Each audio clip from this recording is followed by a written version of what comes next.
Hello there and welcome into a brand new episode of the Drop Spot. My name is Adam Savage. Great to be back here with you talking all things Fortnite competitive. I'm actually here at Grimgate right now. As you can see, I've invited Peterbot here for a one-on-one duel at dawn, but he's not showed up. He's not showed up. Actually, I haven't invited him. I've actually got no friends. No friends. I'm just hanging out here by myself. But look who has showed up. RODEY Bros and Jacob PR. Thank goodness, fellas. I was getting very, very lonely. It's great to see you both here, talking all things Fortnite, because it is such a great time. We're kind of slap bang in the middle right now of Major 2's FNCS, and I can't wait to talk all about it. RODEY, first things first, how are you, mate? It's been a long time since you were last here on the show. How's your life? I'm doing great. It's awesome to be back with you, and you have at least one friend. I'll put myself up there for you. Don't worry, I'll take the hit today. But I'm excited, man. It's FNCS season. It doesn't get any better than this. We get to see who's going to globals, so it's a great time of year. It certainly is. I mean, Jacob, you as well. Are you taking the hit as well, being here with me? Or I can't believe you just said that, by the way. But at the same time, thank you, RODEY. I appreciate you being here. Jacob, how are you, mate? It's been busy for you as well. You've been there on the broadcast. It's been a crazy time out there.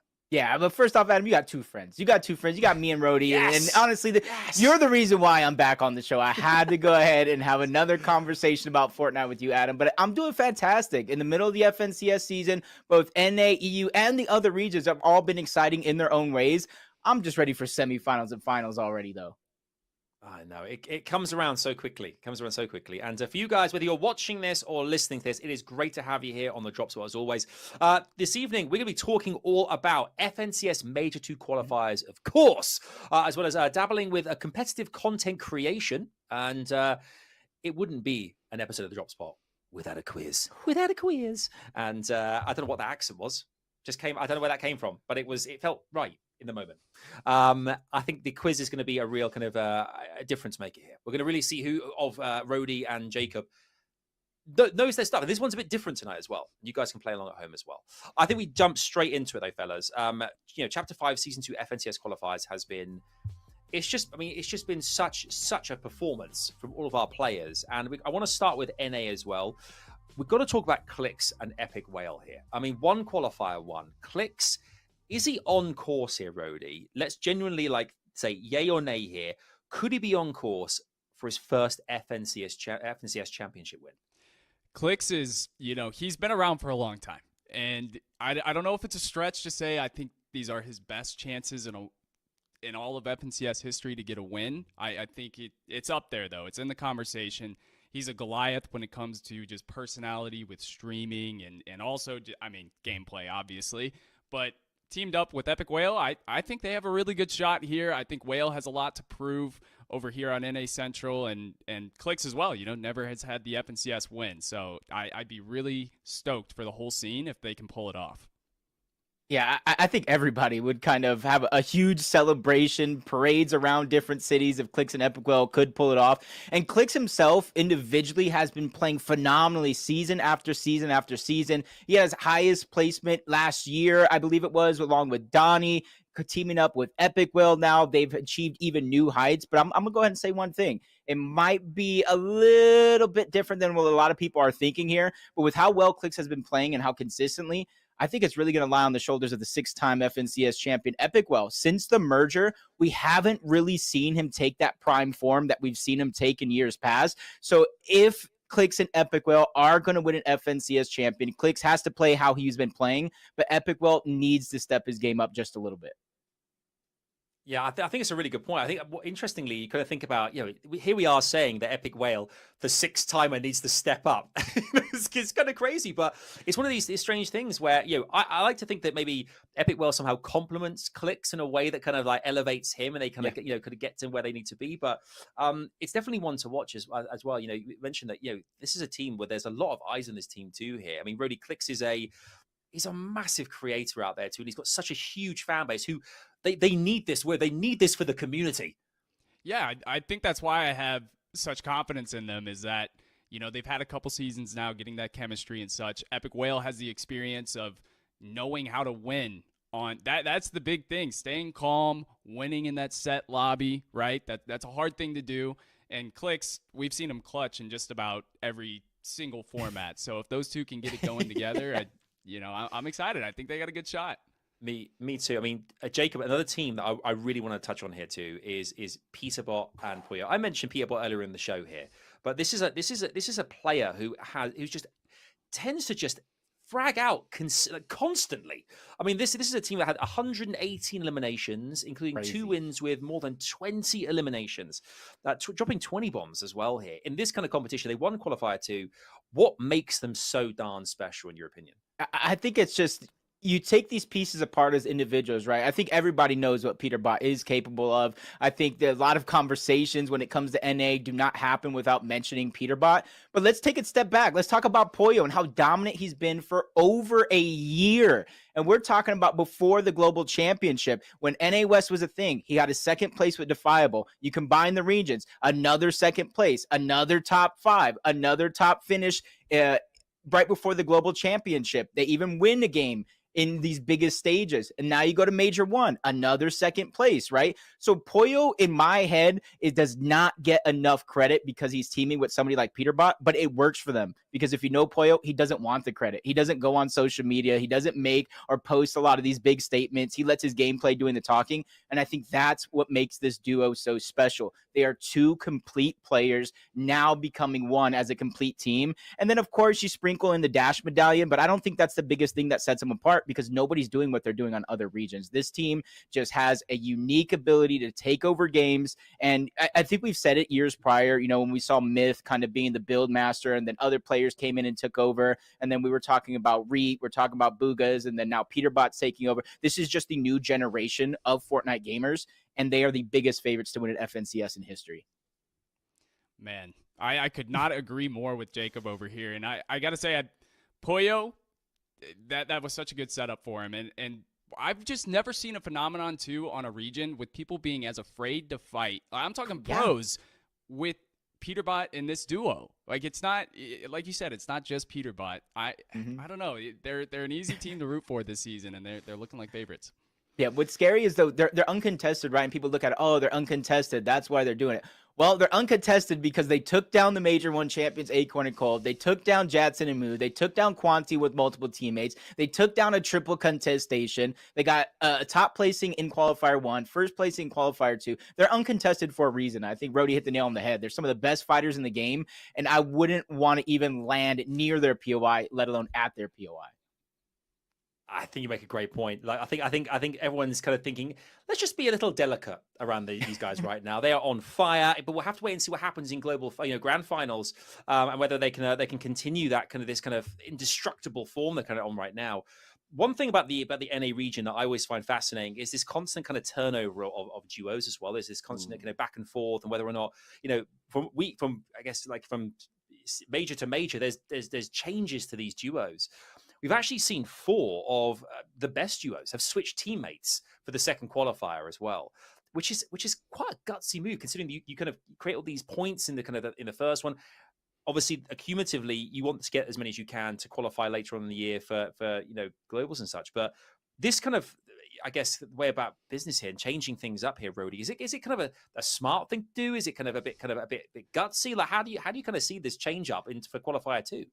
Yeah, as a fan of Fortnite competitive, I don't know if I think it's a smart thing to do, but we don't see inside these duos, like the chemistry, not even just in the game, but also outside of it. And if they have their sights set on globals, right, like a lot of these players are that caliber, and they don't think they can get it done with this current duo, then I understand splitting in that case. They're very confident that they can change it up week 2 and still make grand finals and still make globals. So, it's part of what makes Fortnite comp so unpredictable.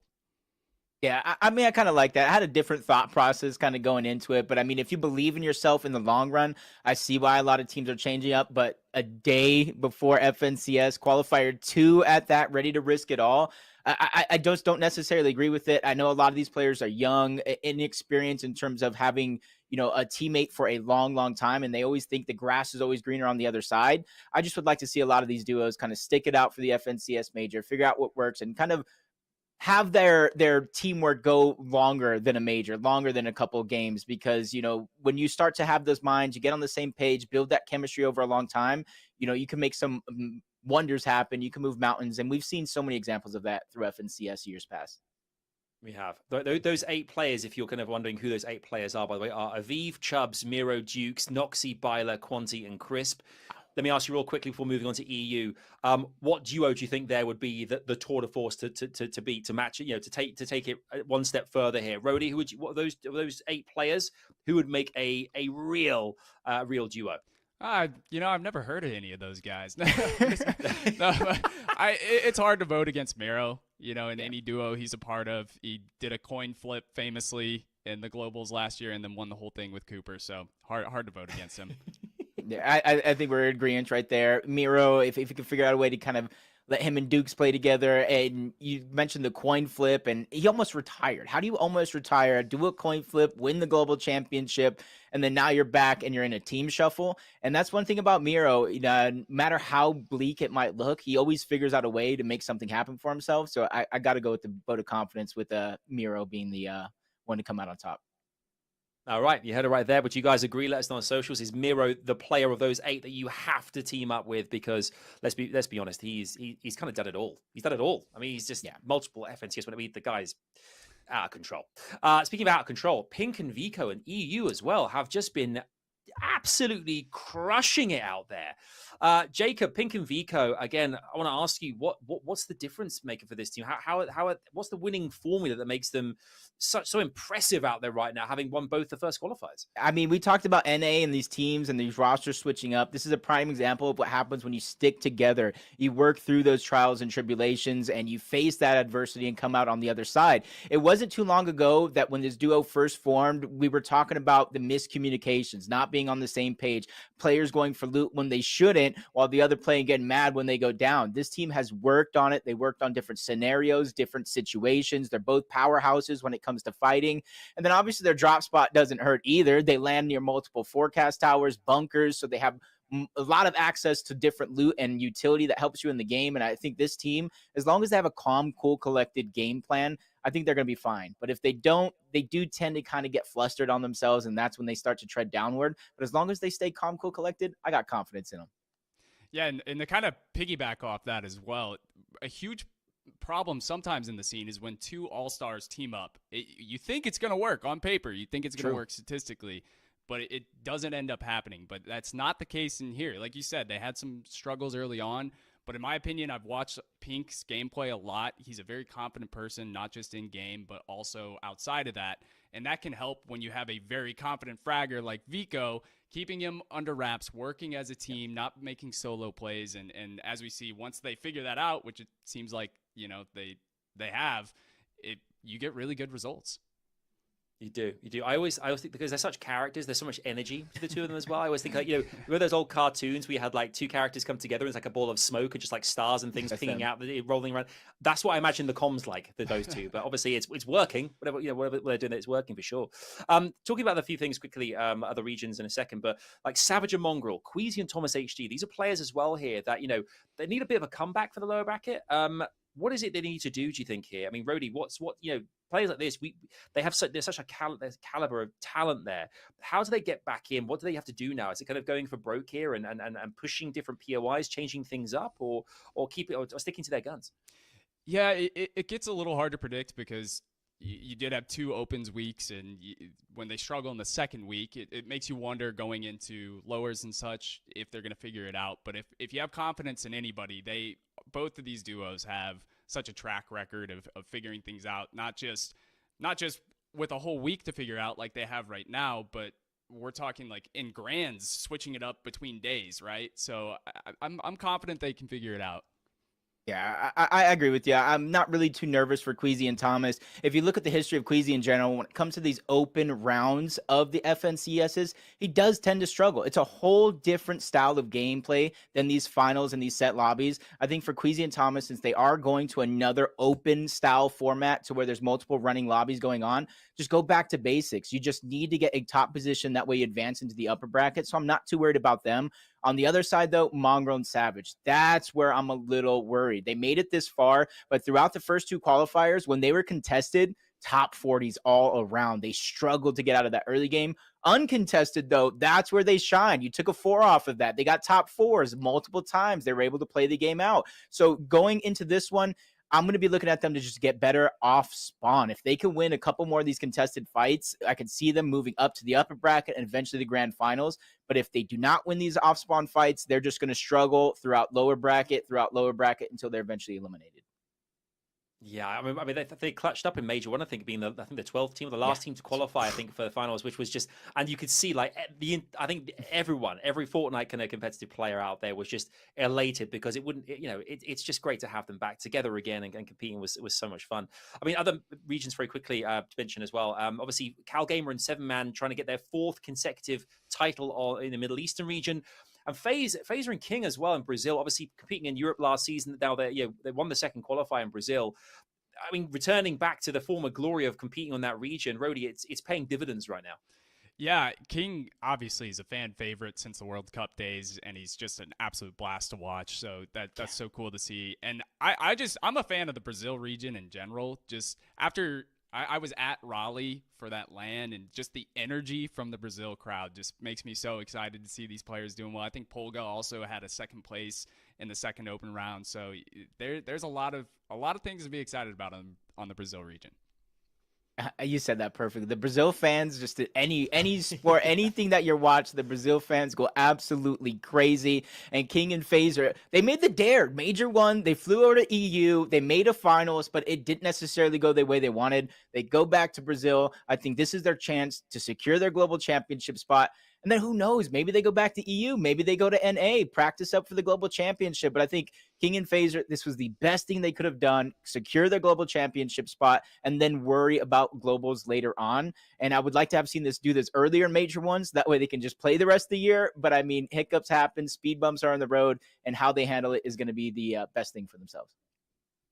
It's kind of smart though, as obviously we know that come globals, there's different players all over the world competing in the same thing. To go back to EU once qualifying, it could be kind of a smart play for them. So we'll see what they do. Exactly right, and sort of play for as we kind of work our way towards the latter stages of the FNCS this season. FNCS qualifiers might be over, but if you didn't make it to the semi-finals, there is still something you can get involved with as well here.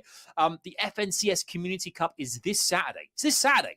3,000 duos will win the champion Siren outfit and other cosmetics too. You only need bronze rank to play, so get involved, jump on in. It's out there right now for you to kind of to enjoy, if you will, too. But summed it all great there, guys. There's so much drama, so much entertainment coming our way, and I can't wait.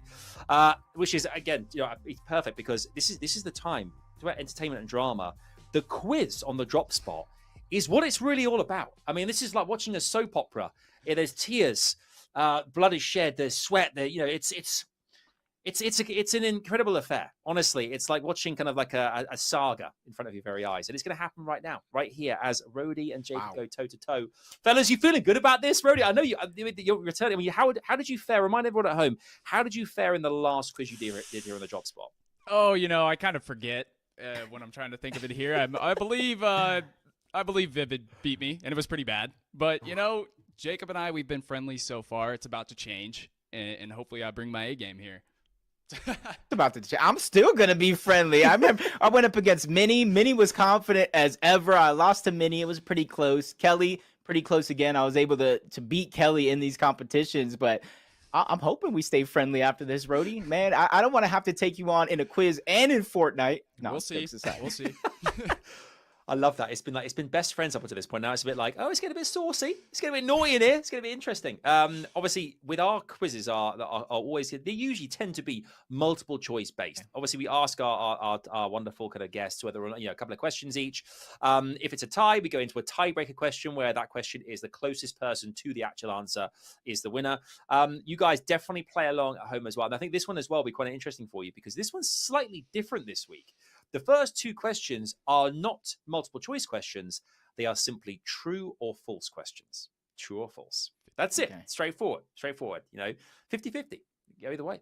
We're going to kickstart things here with RODEY, who's going to have the first question here. Are you ready for this roadster? Pressure's on. Here we go. Okay. Right. RODEY, your first question for true or false here. In Major 1 last season, a duo won FNCS Grand Finals after being in the lower bracket of semi-finals.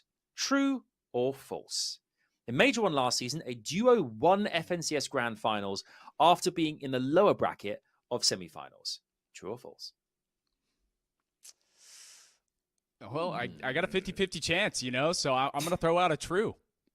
That Just sounds throwing like out it happened. any It sounds like it happened. It's That's the logic. It just sounds right. So yeah. Okay, I like that. I like that. Go with your gut there. Just guessing 50. I like that. Jacob, any kind of insight from you at all? My guess is false, and I know it wasn't Brazil, I know it wasn't EU, and I know it wasn't NA, and I'm just hoping the rest of the regions kind of pulled up. It actually wasn't OCE either, if I remember correctly, which I could be wrong. So I'm gonna guess false. Oh, okay. Well, one of you is obviously definitely right. One of you is obviously definitely incorrect. The person though that is right was the person with the question. It was true. Okay. It was true. It was true. Kadu and Cian were outside the top 200 on the series points leaderboard and played lower bracket session 1. So there's every hope for other teams in the semis as well there. So Kadu and Cian managed to do it. So there, it was true. So RODEY gets his first point. But there's still plenty to play for, lads. Thankfully, it wasn't my question. Thank goodness it wasn't. Right, Jacob, on to your question here. So for Jacob, question 1. In Major 1 last season, no duos that won a qualifier went on to win the FNCS Grand Finals. True or false? In Major 1 last season, no duos that won a qualifier went on to win the FNCS Grand Finals. True or false? I'm gonna go false. You're locking in false? I'm gonna go false. Yeah. Okay. Again, there's a few regions I don't know, but I'm gonna go false. Okay. And for you, RODEY, what would your... Well, I'm just going to go against Jacob here, and I'm going to go true. Good. I like that. The competitive edge, you two. You're bringing the noise here. I like it. The correct answer was actually true, Jacob. Ooh. It was true. None of the champions placed better than third in any qualifier. Wow. Like a new kind of curse there. Yeah. Wow. None of the champions placed better than third in any qualifier. So it was true. But there's still time, Jacob. There's still time. Give him the hard one. Okay. Okay, ready. This is it. Question 2 for you, my friend. Here we go. More than half the qualifier final game winners landed at medallion POIs. True or false? More than half the qualifier final game winners landed at medallion POIs. True or false? Okay. I'm going to go by the numbers here. There's not that many medallions, and there's 50 duo. There's a lot of duos. So I'm going to say false.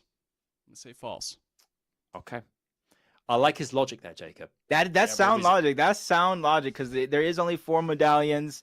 Even if you think 50% of the games are won by a POI, that's a ton of games. So I think I got to agree with him on false on this one.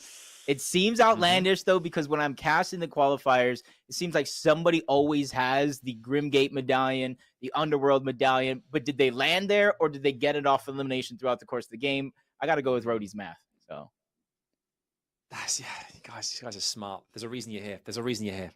You just mathed your way through that perfectly. The correct answer was indeed false. It was false. Okay. That's the correct answer. Around 35% of game winners landed at medallion POIs. That's still good. 35%. That's still that's still pretty. Yeah. It's Grimgates. It's Grimgates. 35%. 15 of them are Peterbot alone. Definitely. Right. So obviously, 2-0 here, RODEY. You're clean sweeping this, but Jacob, this last question for you anyway, and we're definitely going to do a tiebreaker question because hey, it's the drop spot. Just don't get shut out. That's what we're hoping for. Yeah. Okay. So Jacob, question number 2 for you.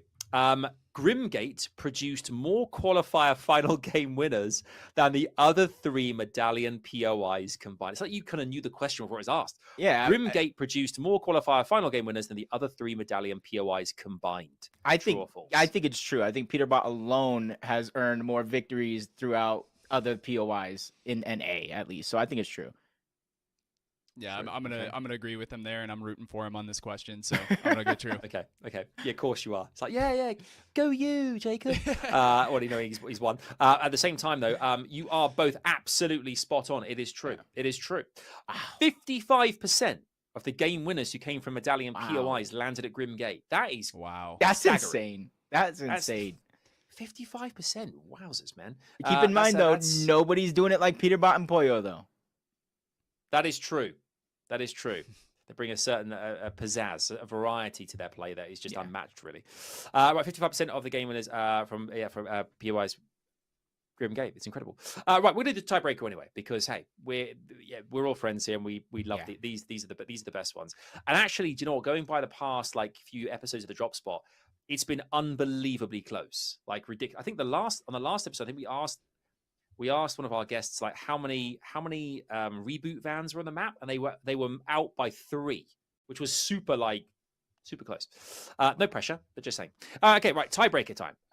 Right, this is the tiebreaker question. Remember, at home as well, get involved with this. So, tiebreaker: how many FNCS Community Cups have there been, counting each region separately? How many FNCS Community Cups have there been, counting each region separately? You just All upset me a time? little Okay. bit. You just upset me a little bit with that question. That's making me really use my brain today. Yeah. Okay, so all time. That's the question. Not just this season, like all time. All time. All time. How many FNCS Community Cups have there been, counting each region separately? I'm going to ask Jacob for an answer first, because obviously 2-1 to Rodey. I can give you. I'll give you a clue. The number is under 100, obviously, so it's under 100.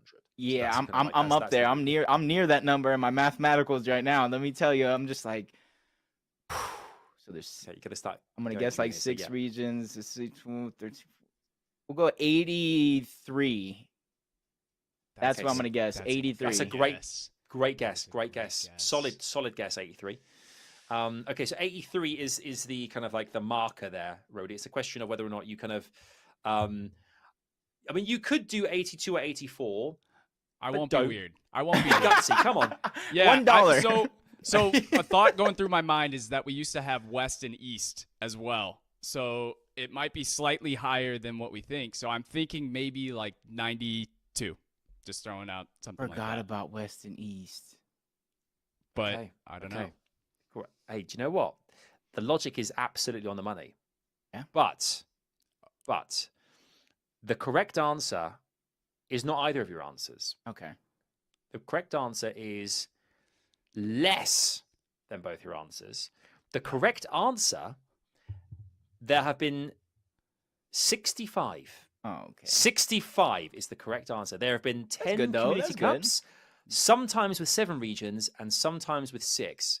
So this is it. So that's the thing, is you're on the right wavelength there. We were getting there. My You were math getting was there, man. You were there. The my maths math just- was 12 to 13 cups times by 6 regions, and then add a little bit of more because I know sometimes some regions might get more than others, but if that's evaluations, not FNCS. Oh, my math was sound, just the numbers are wrong.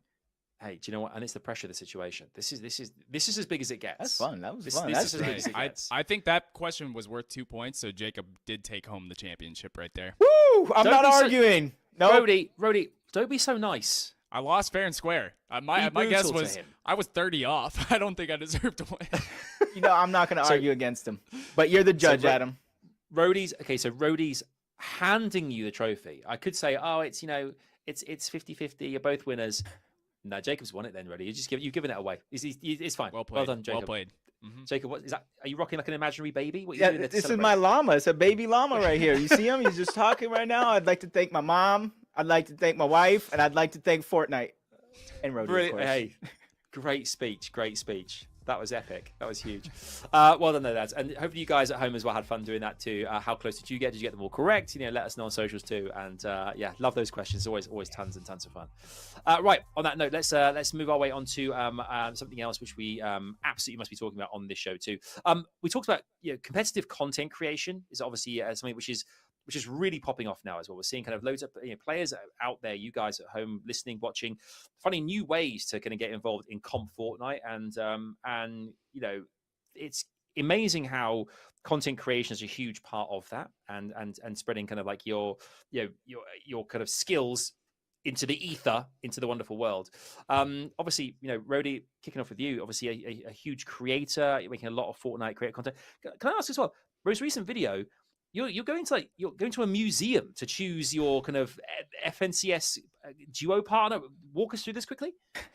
Yeah. You know, it's 6, 7 years in this. You got to do some stuff to keep it original, right? And I know my gameplay isn't. No matter how hard I try, I won't be clicks. So you know, we got to try to get outside the box. And yeah, so basically, to sum it up real quick, I went to a museum. They're hosting a Fortnite tournament, and I chose my duo for FNCS through it. So Wow. yeah. I love that, and that is absolutely thinking outside the box. That's going to be like, I'm gonna go to a museum and do this because why the heck not? Fortnite. I love that. I mean, from a creative standpoint as well. I mean, I'll ask you both. Jacob, kick us off here. Top 3 things that you think that are needed to create good content. Because I've seen as well. You've been putting out tons more kind of shorts and TikToks and such as well here. What do you think? One of the top 3 things that you would say are kind of really key to creating good content for competitive Fortnite stuff? I think one of the biggest ones is personality. You got to be able to show your personality because, when a new season comes out, you got, if we're all 3 making content, we're all making the same content about the new update, the same weapons, and it's kind of gets old after a while. So you need to be able to show your personality, show who you are. Don't be afraid to be unique. Don't be afraid to even make mistakes sometimes, because that's what the editing process is all about. And I think that's what a lot of people kind of lose along the way. They're so focused on getting that next video out, showing how to use a weapon, they just kind of forget to show their personality within their content. And the next thing is just honestly just try, learn to build the ship as you sail it. You know what I mean? You may release a video, you may not like it, but you're learning something along the way. You can't be afraid to fail as long as you're failing forward. So I know you said 3 things. Those are, but to me, right off the top of the dome, those are the 2 quickest things I can kind of think of, because a lot of people are just kind of scared. They're nervous to at least try and put something out there. When you realize when you put something out there, you're going to learn something every single time you hit publish, upload, render, whatever you're doing in terms of making that content. You're always going to learn as long as you're trying. Great answer. Well, yeah, top that, RODEY. Yeah, why do I got to follow this guy? So, yeah, I mean, that's perfect right there. I would say one mistake a lot of people make is thinking that gameplay is in that top 3. Yeah. And I don't think it is, unless you're in the 0.00001% of skill to where people are watching you because your gameplay is that good.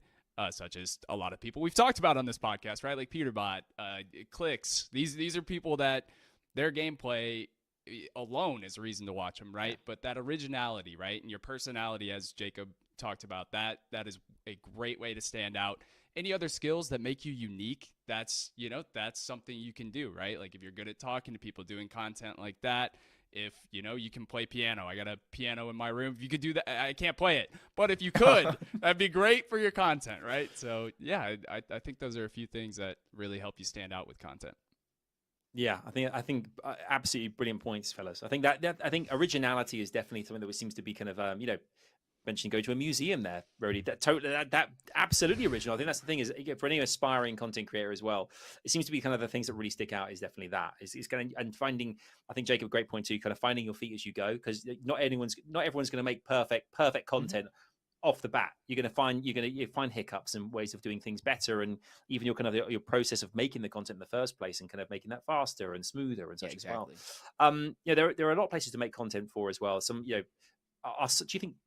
RODEY, kick us off here. Do you think some places like socially are more important than others in terms of whether it should be Twitch or YouTube, TikTok, and X? Is there a place that you think you should be covering all bases, or do you think you're focusing on 1 or 2, or where would you say? I personally, I have I don't know if it's an unconventional opinion on this, but I do think it's more important to master one before you worry about doing them all, because then it takes way longer if you're trying to do everything, right? You're trying to stream, you're trying to do long form YouTube videos. The beautiful thing is there's a lot of organic growth right now with short form, and it's a really good place to learn how to edit and a lot of essential skills to being a creator. And you also have that payoff of the potential of a video just taking off, right? So yeah, I think hopefully that answers the question. I think mastering one is really the right move. Yeah, I do like that answer, especially when you're talking about like the shorts and that form of content, because I always looked at it like, streaming is kind of your movie, right?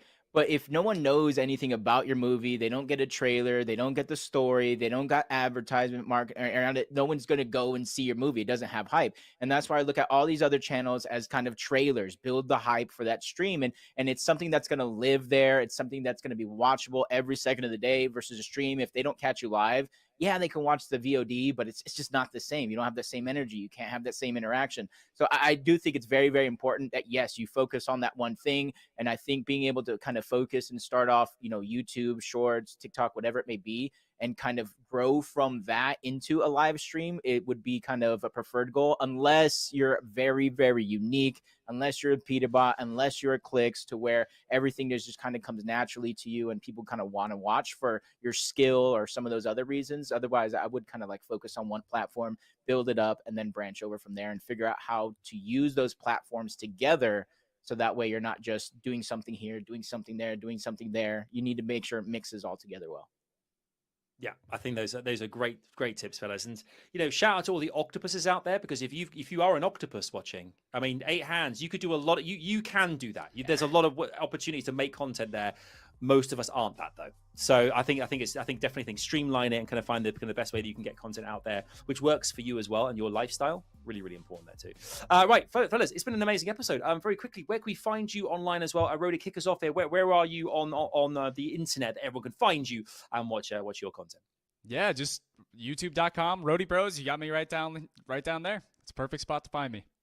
And Jacob, where are you at, my friend? On Twitch, Jacob MVPR, and then on Twitter and other socials, it's Jacob_MVPR. I like to do a little bit of everything there, just because I haven't found the one platform I want to focus on yet.